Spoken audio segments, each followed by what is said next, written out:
ವಿದೇಶ ಪ್ರವಾಸ ಶುಭ ಕೋರ್ತೀನಿ. Happy journey. ಇಲ್ಲ ಕರೆದಿಲ್ಲ, ಹೋಗೋ ಸಂದರ್ಭನೂ ಅಲ್ಲ ಇದು.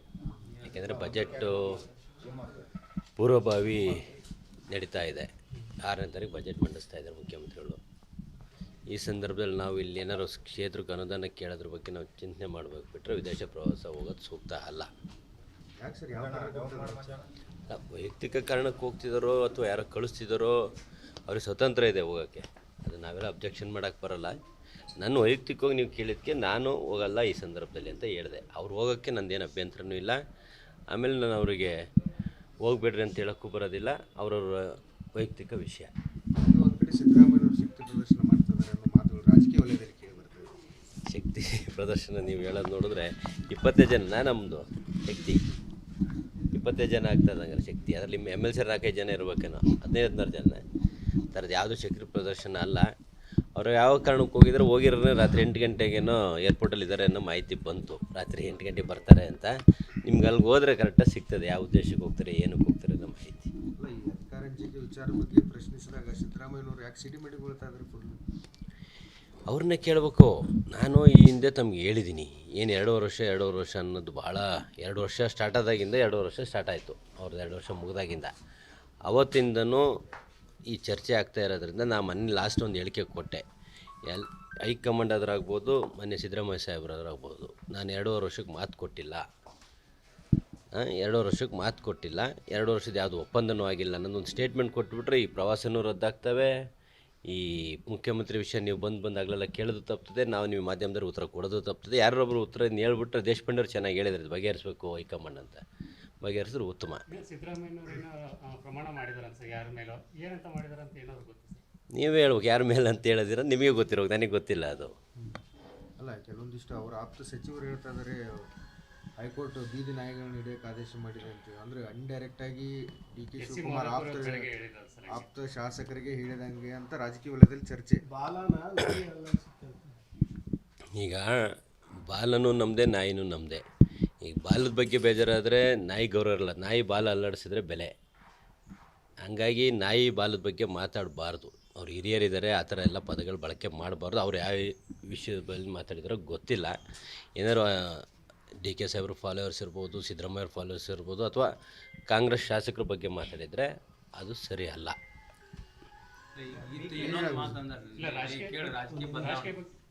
ಬದಲಾವಣೆ ಕೇಳಿದ ತಕ್ಷಣ ಬೀದಿ ನಾಯಿಗಳು ತೆಗೆಯಕ್ಕೆ ಹೈಕೋರ್ಟ್ ಆದೇಶ ಮಾಡಿದೆ. ನೋಡಿದೆ, ನಾನು ವಿಡಿಯೋ ನೋಡಿದೆ. ಆ ಪದಗಳೆಲ್ಲ ಬಳಕೆ ಮಾಡಬಾರ್ದು. ಈಗ ಬೀದಿ ನಾಯಿಗೆ ಶಾಸಕರು ಹೋಲಿಸಿದ್ರೆ ಅವರೊಬ್ಬರು ಶಾಸಕರಲ್ವಾ, ಮತ್ತು ಅವ್ರು ಯಾರು? ಈಗ ಬೀದಿ ನಾಯಿ ಬಗ್ಗೆ ಶಾಸಕರನ್ನು ಹೋಲಿಸಿದ್ದಾರೆ ಅವ್ರೀಗ. DK ಸಾಹೇಬ್ರ ಫಾಲೋವರ್ ಇರಲಿ, ಕಾಂಗ್ರೆಸ್ ಫಾಲೋವರ್ ಇರಲಿ, ಸಿದ್ದರಾಮಯ್ಯ ಅವ್ರು ಶಾಸಕರ ಬಗ್ಗೆ ಮಾತಾಡಿದ್ದಾರೆ. ಹಂಗಾರೆ ಅವ್ರು ಯಾರು? ಅವರು ಅದೇ ಆಗ್ತದಲ್ವಾ. ಮತ್ತು ಅವ್ರನ್ನೂ ಸೇರಿಸಿ ಅನ್ಕಂದ್ರೆ ಗಾಜಿನ ಮೇಲೆ ಕೂತ್ಕೊಂಡು ಕಲ್ಲು ಹೊಡೆದಂಗೆ ಆಗ್ತದೆ. ಪದಗಳನ್ನ ಹಿರಿಯರಿದ್ದಾರಪ್ಪ, ನಾವೆಲ್ಲ ಅವ್ರಿಗೆ ಹೇಳ್ಕೊಡ್ಬಾರ್ದು. ನಾವು ಇಂಥವೇನಾದ್ರು ಮಾತಾಡಿದ್ರೆ ನಮಗೆ ಅವ್ರು ತಿದ್ದಿ ಹೇಳ್ಬೇಕು. ಅಂತಾರಲ್ಲ, ಅವರೇ ಮಾತಾಡ್ತಾರೆ ಅಂದರೆ ನಾವು ಅವ್ರು ಫಾಲೋ ಮಾಡಿದಾಗ ನಮಗಲ್ಲೂ ನಾಳೆ ದಿನ ಆ ಪದ ಬಂದರೆ ಏನು ಮಾಡೋಕ್ಕಾಗಲ್ಲ. ಸರ್, ಈಗ ಅವ್ರದ್ದು ಹೇಳಿಕೆ ನೋಡಿಲ್ಲ. ಒಂದು DK ಗೌರ್ಮೆಂಟ್, ಸಿದ್ದರಾಮಯ್ಯ ಗೌರ್ಮೆಂಟ್, ಪಕ್ಷ ಪ್ರತಿಪಕ್ಷ ಇಲ್ಲಿ BJPನೇ ಹೋಗ್ಬಿಟ್ಟಿದ್ದು ಮರ್ತು ಬಿಟ್ಟಾರೆ ಎಲ್ಲ ಜನ. ಅಲ್ಲ, ನೀವು ಹೇಳೋದು ನಿಜನೇ. ಮತ್ತು ಇದು ಒಂದು ರೀತಿಲಿ ಏನಾಗಿದೆ, ಈಗ ಗೊಂದಲ ಇದೆ. ಈಗ ವಿರೋಧ ಪಕ್ಷ ಇಲ್ಲ ರಾಜ್ಯದಲ್ಲಿ, ವಿರೋಧ ಪಕ್ಷ ಸತ್ತೋಗಿದೆ.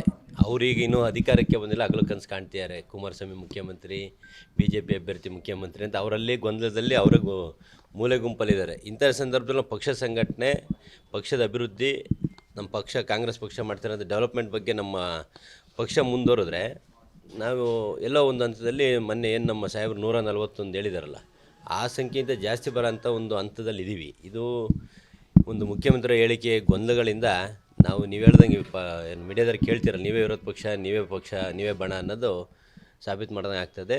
ಕೂಡಲೇ ಹೈಕಮಾಂಡಿಗೆ ಮನವಿ ಮಾಡ್ತೀನಿ, ನಮ್ಮೆಲ್ಲ ಶಾಸಕರ ಪರವಾಗಿ ಕೂಡಲೇ ಇದಕ್ಕೊಂದು ಎಂಟ್ರಿಯಾಗಿ ಇತ್ಯರ್ಥ ಆಡಬೇಕು ಅಂತ ಮನವಿ ಮಾಡ್ತೀನಿ. ಏನೂ ಗಮನಿಸ್ತಾ ಇದೆ. ಮೊನ್ನೆ ಮಾದೇವಪ್ಪರು ಏನು ಶಾಸಕರ ಬಗ್ಗೆ ನಾಯಿ ಅನ್ನೋ ಪದ ಬಳಸಿದ್ದಾರೆ, ಅದನ್ನು ಗಮನಿಸುತ್ತೆ. ಇವತ್ತು ವಿದೇಶ ಪ್ರವಾಸನೂ ಗಮನಿಸುತ್ತೆ. ಎಲ್ಲದನ್ನು ಹೈಕಮಾಂಡ್ ಗಮನಿಸದೆ ಸೂಕ್ತ ಸಂದರ್ಭದಲ್ಲಿ ಉತ್ತರ ಕೊಡುತ್ತೆ ಅಂತ ಏನಂತೀವಲ್ಲ, ಆ ಥರ ಉತ್ತರ ಕೊಡುತ್ತೆ. ಅಲ್ಲ, ಯಾವ್ದು ಹೋಗ್ತದೆ ಅಂತ ನೋಡ್ರಿ. ನಾನು ಹೇಳಿಕೆನ ತಿರ್ಚಲ್ಲ. ಒಂದು ಸರಿ ಹೇಳಿಕೆ ಕೊಟ್ಟಮೇಲೆ ಅದಕ್ಕೆ ಬದ್ನಾಗಿರ್ತೀನಿ. ನಾನು ಎಲ್ಲೂ ಸಹ ಒಂದೇ ಒಂದು ಬಾರಿ ಹೇಳಿದ್ದೆ, ರಕ್ತದಲ್ಲಿ ಬರ್ಕೊಡ್ತೀನಿ ಡಿಸೆಂಬರ್ ಒಳಗೆ ಡಿ ಕೆ ಸಾಹೇಬರು ಮುಖ್ಯಮಂತ್ರಿ ಆಗ್ತಾರೆ ಅಂತ. ಅದಾದಮೇಲೆ ಎಲ್ಲೂ ಸಹ ಆ ಹೇಳಿಕೆ ಕೊಟ್ಟಿಲ್ಲ. ಪಥ ಬದಲಾವಣೆ ಆಗಿರೋದಂತೂ ಸತ್ಯ. ಪಥ ಬದಲಾವಣೆ ಹೈಕಮಾಂಡ್ ಕಡೆಗೆ ಎಲ್ಲರ ಕಡೆ ಗಮನ ಇದೆ.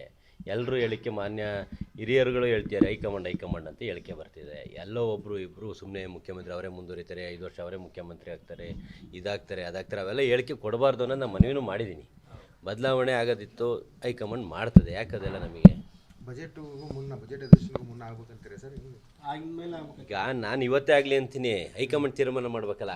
ಹೈಕಮಾಂಡ್ ತೀರ್ಮಾನ ಮಾಡಿ ಇವತ್ತೇ ಮಾಡಲಿ, ಸಂತೋಷ. ನಾನು ಮುಂಚೆಯಿಂದಲೂ ಹೇಳಿದ್ದೀನಿ, ಡಿ ಕೆ ಸಾಹೇಬರು ಮುಖ್ಯಮಂತ್ರಿ ಆಗೋದ್ರಲ್ಲಿ ಮೊದಲನೇ ವ್ಯಕ್ತಿ ಖುಷಿ ಪಡೋದ್ರಲ್ಲಿ ನಾನೇ ಅಂತ. ಹಂಗಾಗಿ ನೀವು ಅಲ್ಲಿವರೆಗೆ ಯಾಕೆ ಹೋಗ್ತೀರಿ? ಇವತ್ತೇ ಮಾಡಲಿ ಬಿಡ್ರಿ, ಹೈಕಮಾಂಡ್ ಮಧ್ಯೆ ಪ್ರವೇಶ ಮಾಡಿ ಇವತ್ತೇ ಮಾಡಿದ್ರೆ ಮೊದಲನೇ ಖುಷಿ ನಂದೆ.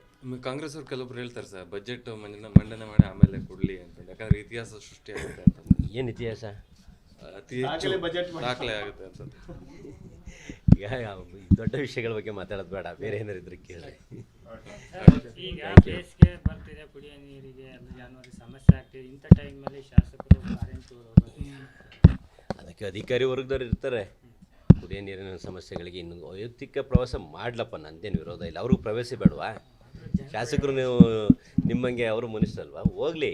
ಆದರೆ ಅದಕ್ಕೊಂದು ಈ ಬಜೆಟ್ ಪೂರ್ವಕ ಹೋಗೋದಲ್ಲ ಅಂತ ನನ್ನ ವೈಯಕ್ತಿಕ ಅಭಿಪ್ರಾಯ. ಕಾರಣ ಏನು, ಬಜೆಟಲ್ಲಿ ಕೆಲವು ಕಾರ್ಯಕ್ರಮಗಳು ಸೇರಿಸ್ಬೋದಿತ್ತಲ್ಲ ಅನ್ನೋ ವಿಷಯಕ್ಕೆ ಬಿಟ್ಟರೆ, ಅದನ್ನ ಬಿಟ್ಟು ನಿನ್ನೆಲ್ಲದರಲ್ಲೂ ಈಗ ಕೋಡ್ ಆಫ್ ಕಂಡಕ್ಟ್ ಬಂದು ಎಲೆಕ್ಷನ್ ಅನೌನ್ಸ್ ಆದಾಗ ಬೇಸಿಗೆನೇ ಇರುತ್ತೆ. ಅವಾಗ ಅಧಿಕಾರಿಗಳು ನಡೆಸಿಲ್ವಾ? ನಾವಿದ್ದೀವ?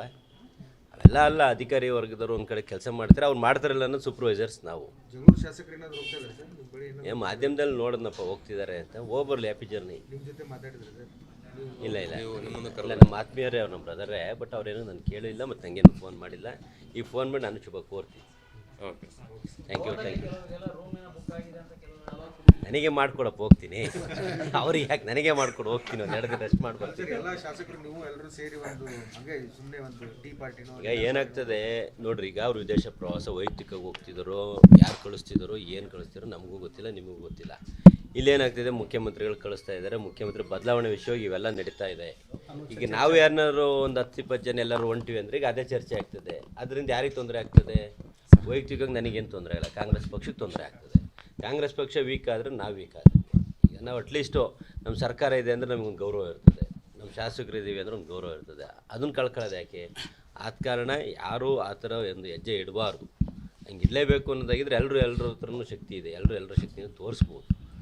ಯಾವುದೂ ಶಕ್ತಿ ತೋರಿಸೋ ಒಂದು ವ್ಯವಸ್ಥೆ ಆಗಬಾರ್ದು ಅನ್ನೋದು ನನ್ನ ಮನವಿ. ಹೈಕಮಾಂಡೇ ವೀಕ್ ಆಗಿದೆ. ಯಾವುದಿಲ್ಲ, ನಮ್ಮ ಹೈಕಮಾಂಡ್ ಭಾರಿ ಸ್ಟ್ರಾಂಗ್ ಇದೆ, ಸೂಕ್ತ ಸಂದರ್ಭದಲ್ಲಿ ಉತ್ತರ ಕೊಡ್ತದೆ. ಡೈಲಿ ಟೂರ್ ಸಕ್ಸಸ್ ಆಗಿದೆ.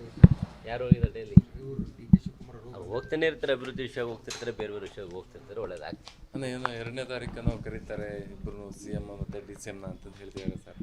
ಕರೀಲಿ, ನಾನು ಹೇಳಿದ್ನಲ್ಲ, ಕರೆದು ಮಾತಾಡಿ ಬಗೆಹರಿಸೋದು ಸೂಕ್ತ. 2 ಇನ್ನೂ ದೂರ ಆಯಿತು, ಆದಷ್ಟು ಬೇಗ ಕರೀಲಿ ಅನ್ನೋದು ನನ್ನ ಮನವಿ.